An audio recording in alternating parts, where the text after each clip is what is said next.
Hello! Hi అండి. Welcome to న్యాయసాధ్య.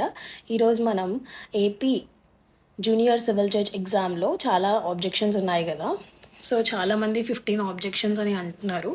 Okay. అలాంటి objections ఎలా రేజ్ చేయాలి? ఎక్కడ రేజ్ చేయాలి? అనే దాని గురించి మనం ఈరోజు మాట్లాడుకుందాం. చాలామంది స్టూడెంట్స్‌కి డౌట్స్ ఉంది. ఎక్కడ ఆబ్జెక్షన్స్ రేజ్ చేయాలి అనేది. సో, మీరు గూగుల్ సెర్చ్‌లోకెళ్ళండి ఫస్ట్. Either safari.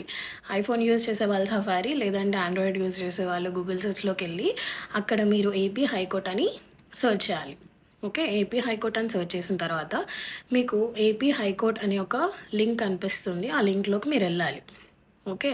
ఎళ్ళిన తర్వాత ఆ లింక్ ఓపెన్ అయిన తర్వాత మీకు కింద నోటిఫికేషన్స్ అని కనిపిస్తుందండి. మీరు ఆ నోటిఫికేషన్స్‌లోకెళ్ళాలి. అక్కడ మీకు general notifications, recruitment notifications, tender, circular, okay. Gazette publications అని కొన్ని కాలమ్స్ కనిపిస్తున్నాయి గదా!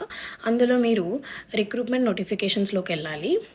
ఎళ్ళిన తర్వాత మీకు first option civil judge junior division అనే ఒక లింక్ కనిపిస్తుంది గదా! అందులోకెళ్ళండి. అది క్లిక్ చేసి అందులో ఓపెన్ చేశాక మీకు ఫస్ట్‌ది కాదు, డిస్ట్రిక్ట్ జడ్జ్‌ది కాదు, కిందికి రండి. అక్కడ మీకు రిక్రూట్మెంట్ సివిల్ జడ్జ్ అనే లింక్ కనిపిస్తుంది. అందులో మీకు notification, screening test question paper, మీ రెస్పాన్స్ షీట్ ఈ 3 లింక్స్ కనిపిస్తాయి. ఫస్ట్ మీరు నోటిఫికేషన్‌లోకెళ్ళండి.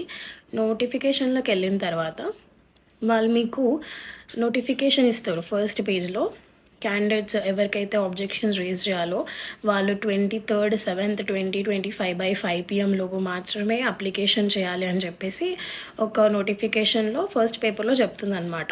సో, 5 PMకి తర్వాత 23rd తర్వాత మీ ఆబ్జెక్షన్స్ అనేవి వాళ్ళు ఎంటర్‌టైన్ చేయరని చెప్పేసి ఒక నోటిఫికేషన్ ఇచ్చారు. సో, దాని కింద ఫార్మాట్ కూడా ఇచ్చారు. మీరు పేజ్ 2లోకెళ్ళిన తర్వాత అక్కడ మీరు high court of Andhra Pradesh at Amaravati అనే ఫామ్ మీకు కనిపిస్తుంది. ఆ ఫామ్‌లోకెళ్ళండి. ఎళ్ళిన తర్వాత నేమ్ ఆఫ్ ద క్యాండిడేట్ అని ఉంటుంది. మీ పేరు రాయాలి. మీ పేరు ఎగ్జామ్ సెంటర్‌లో మీకు స్క్రీనింగ్ మీద వచ్చే పేరే రాయాలి. ఓకే. మీ కీ రెస్పాన్స్ షీట్ ఓపెన్ చేయండి. దాని మీద మీ పేరు ఏదైతే ఉందో ఎగ్జాక్ట్‌గా అదే పేరు రాయండి. హాల్ టికెట్ నెంబర్ రాయండి. మీ ఇంటి అడ్రస్ రాయండి. ఓకే. మొబైల్ నెంబర్ రాయాలి. తర్వాత క్వెషన్ ఐడీ ఇది మ్యాండేటరీ. ఇక్కడ క్వెషన్ ఐడీ ఏం రాయాలంటే క్వెషన్ నెంబర్ రాయకూడదు. మీకు పక్కన ఒక క్వెషన్ ఐడీ ఇస్తారు. మీకు ఏదైతే క్వెషన్ ఆబ్జెక్షన్ ఉందో ఆ క్వెషన్ ఐడీ మాత్రమే రాయాలి. క్వెషన్ నెంబర్ రాయకూడదండి. Okay. Objections in question or option or both. So, మీకు ఎక్కడ అసలు ఏది ప్రాబ్లమ్ ఉంది? ఆబ్జెక్షన్ మీకు ఎందులో ఉంది? క్వెషనే తప్ప. క్వెషన్‌లో మీకు ఆబ్జెక్షన్ అనిపించిందా? ఆప్షన్స్‌లో ఆబ్జెక్షన్ అనిపించిందా? అంటే ఆబ్జెక్షన్స్ తప్పించారా? ఓకే. ఆప్షన్స్ తప్పించారా అని చూడాలి. ఇందులో మీకు ఆబ్జెక్షన్ రేజ్ చేయాలి క్వెషన్‌లోనా? లేకపోతే ఆప్షన్‌లోనా అని చూసుకొని మీరక్కడ రాయాలనమాట. క్వెషన్ అయితే క్వెషన్, ఆప్షన్ అయితే ఆప్షన్, బోత్ అయితే బోత్ అని రాయాలి. నెక్స్ట్ దాంట్లో క్వెషన్ అని టిక్ చేయాలి. లేకపోతే ఆప్షన్ అయితే ఆప్షన్ టిక్ చేయాలి. బోత్ అయితే బోత్ టిక్ చేయాలి. తర్వాత మీకు డిస్క్రిప్షన్ ఆఫ్ ఆబ్జెక్షన్ అని కిందుంది. సో, మీకసలు ఆ క్వెషన్‌లో ఆబ్జెక్షన్ ఏంటి అనే దాని గురించి మీరక్కడ క్లియర్‌గా డీటెయిల్‌గా రాయాలి. మీరేం రిక్వెస్ట్ చేస్తున్నారో హైకోర్ట్‌ని అది కూడా మీరు మెన్షన్ చేయాలనమాట. ఓకే. తర్వాత మీకు details of standard references in support of objection అని ఉంది కదా! అక్కడ మీరు రిఫరెన్సెస్ రాయాలి. అసలు మీరు ఏ బుక్ చూసారు? ఏ బుక్‌లో మీరు ఏ బైరాక్‌లో మీరు ఫాలో అవుతున్నారు? ఏ సెక్షన్ అనేది తప్పుంది? ఇక్కడ క్వెషన్ ఎందుకు తప్పుంది?